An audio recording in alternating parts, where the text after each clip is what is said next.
Est-ce que vous êtes prêts pour cette nouvelle histoire absolument incroyable? Je ne pense pas, mais c'est pas grave. Prenez un petit plaid, un petit thé et installez-vous confortablement car aujourd'hui, je vous emmène au cirque. Bonjour à tous, j'espère que vous allez bien. Dans cette nouvelle vidéo, je vais en fait vous parler de Grady Stiles Jr., une vedette du cirque qui a commis un meurtre dans les années 1970. C'est parti! Alors avant de vous parler du meurtre ignoble commis par Grady, je vais commencer par vous présenter un peu cet homme.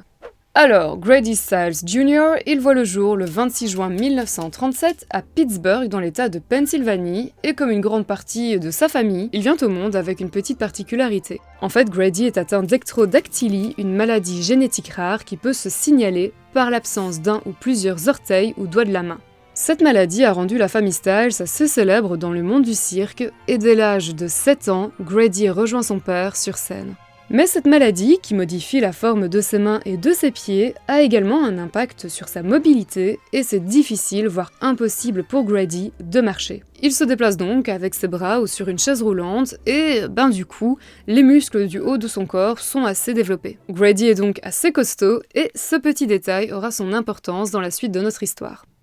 Donc, dès sa plus tendre enfance, la carrière de Grady est déjà toute tracée et il se produit aux côtés d'autres personnes possédant des particularités physiques dans ce que l'on appelait à l'époque des freak shows. Le terme freak peut être traduit en français par le mot monstre et je peux vous dire que si on vous traite de freak lors d'un séjour par exemple aux États-Unis, ce n'est pas vraiment pour vous complimenter. En effet, le mot freak possède une connotation assez négative et c'est pourquoi plusieurs personnes qui se produisaient dans ces spectacles ont tenté en vain de changer l'appellation freak show. Mais je m'égare, donc revenons à l'histoire de Grady. Dans les années 1960, il rencontre sa future épouse. Elle se nomme Mary Teresa Herzog et bosse dans le même cirque que Grady.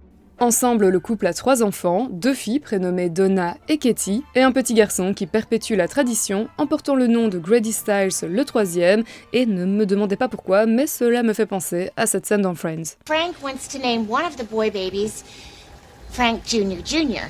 Katie ainsi que Grady Jr. Jr. sont comme leur père et leur grand-père atteints d'ectrodactylie. D'ailleurs, pour la petite anecdote, vous pouvez notamment retrouver Katie dans le film Big Fish du réalisateur Tim Burton. Bon, je vous avoue que j'ai pas eu le temps de revoir le film pour vérifier l'info, donc n'hésitez pas à me dire en commentaire si vous apercevez Katie dans ce film.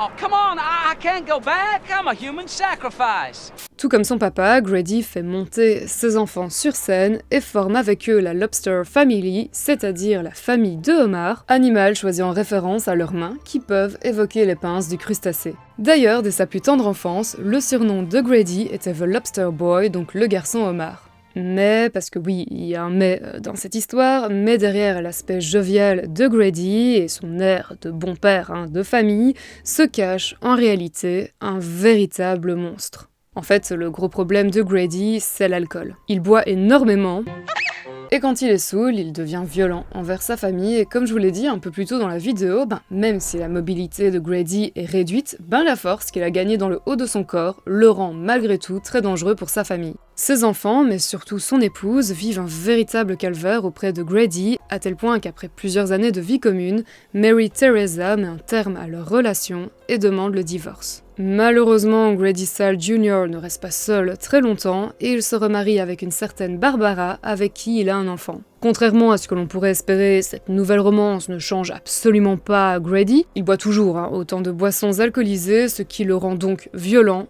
et va le pousser à commettre un acte irréparable. Nous sommes désormais en 1978 et cette année-là, Donna, l'une des filles de Grady, a prévu de se marier. Le petit bémol, c'est que Grady n'aime pas trop son futur gendre. Alors vous allez me dire que ça peut arriver, certes, mais dans le cas de Grady, cette mésentente va virer au drame puisqu'il va tuer son futur beau-fils. En fait, la veille du mariage, le 27 septembre 1978, Donna, donc la fille de Grady, achète sa robe de mariée, et puis elles seront accompagnées de Jack Lane, son fiancé, au domicile de son père. À un moment, Jack se retrouve seul avec Grady, et ce dernier en profite pour lui tirer dessus à 2 reprises. Malgré ses graves blessures, le jeune homme âgé de 18 ans parvient à sortir de la maison, mais décède peu après l'incident dans les bras de Donna. Et d'après le témoignage de cette dernière, pendant que Jack agonisait, son père Grady les observait en souriant à travers sa fenêtre. Il lui aurait même crié « Je t'avais dit que je le tuerais ». Ah ben avec un père pareil, hein, c'est sûr, hein, t'as pas besoin d'ennemis. Hein. Donc Grady Stiles Jr. abat son futur gendre, mais est-ce que ce bon vieux bonhomme a au moins quelques regrets lors de son procès pour avoir pris la vie d'un jeune homme de 18 ans ou pour avoir traumatisé sa fille? Eh ben non, hein, que nenni comme on dirait près de chez moi, il plaide coupable et précise hein, qu'il n'a aucun remords. Cependant, malgré ses aveux pour ce crime absolument odieux, Grady n'est pas envoyé en prison. Hein? Pourquoi? Alors d'après ce que j'ai lu, l'établissement pénitentiaire où il aurait dû être envoyé ne possédait apparemment pas les installations requises pour accueillir une personne à mobilité réduite. De plus, Grady souffrait d'emphysème pulmonaire et d'une cirrhose du foie, des maladies qui nécessitaient des soins qu'on ne pouvait apparemment pas non plus lui prodiguer en prison. Et donc Grady ne va vraiment pas en prison. Non, il est condamné à 15 ans de probation et il retourne pépouze chez lui. Alors, restez jusqu'au bout de la vidéo car notre histoire est loin d'être terminée. Nous sommes à présent dans les années 1980 et Grady est donc libre, mais célibataire puisqu'il a divorcé avec sa seconde épouse, Barbara. Il recommence alors à fréquenter sa première ex-femme, Mary Teresa, et en 1989, le couple se remarie. Le cœur a ses raisons que la raison ignore. Peu après leur deuxième mariage, Grady recommence à battre Mary Teresa, mais cette fois-ci, pour mettre un terme aux violences de son mari, cette dernière choisit une méthode un peu plus extrême que le divorce.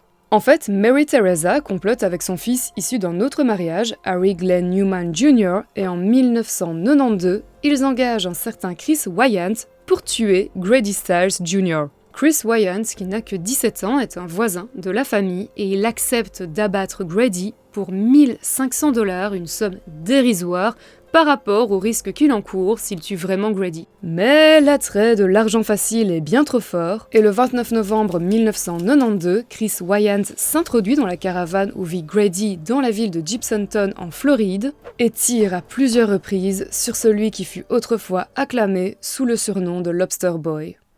Et pour l'anecdote, Grady est en train de regarder la télévision quand on lui a tiré dessus. Assez rapidement, les policiers remontent jusqu'à Mary Teresa et son fils, et comprennent que ce sont eux qui ont orchestré le meurtre de Grady Stiles Jr.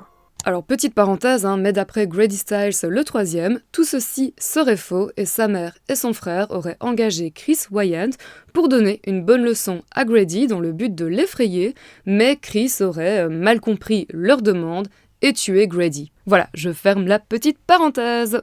À l'issue de leur procès, Chris Wyant est condamné à 17 ans de prison, Mary Teresa à 12 ans, et son fils, Harry Glenn Newman Jr., lui, il est condamné à la prison à vie. Waouh, ça pique, surtout quand on sait que Grady, lui, n'a jamais été en prison. Ouais, et pour la petite anecdote, juste avant de tourner cette vidéo, je suis tombée sur un article assez récent qui expliquait que Mary Teresa et Chris étaient aujourd'hui libres, mais Carrie était apparemment décédée en prison en 2014. Grady fut enterré dans le cimetière Sunset Memory Gardens en Floride, et ses funérailles firent un véritable flop tellement il était peu apprécié. Par contre, j'ai remarqué que sur sa pierre tombale était déjà inscrit le nom de sa veuve, donc Mary Teresa, et du coup, je me demande si cette femme va vraiment se faire inhumer à côté de l'homme qu'elle a fait exécuter. Comme tu l'as dit, le cœur a ses raisons que la raison ignore. Ouais. Même si j'ai surtout parlé de Grady Stiles Jr. dans cette vidéo, n'oublions jamais le jeune Jack Lane, même si je n'ai pas trouvé de photo de lui. Merci pour votre attention et merci aux tipeurs qui soutiennent la chaîne, prenez bien soin de vous et je vous dis à très bientôt pour une prochaine vidéo. Ciao!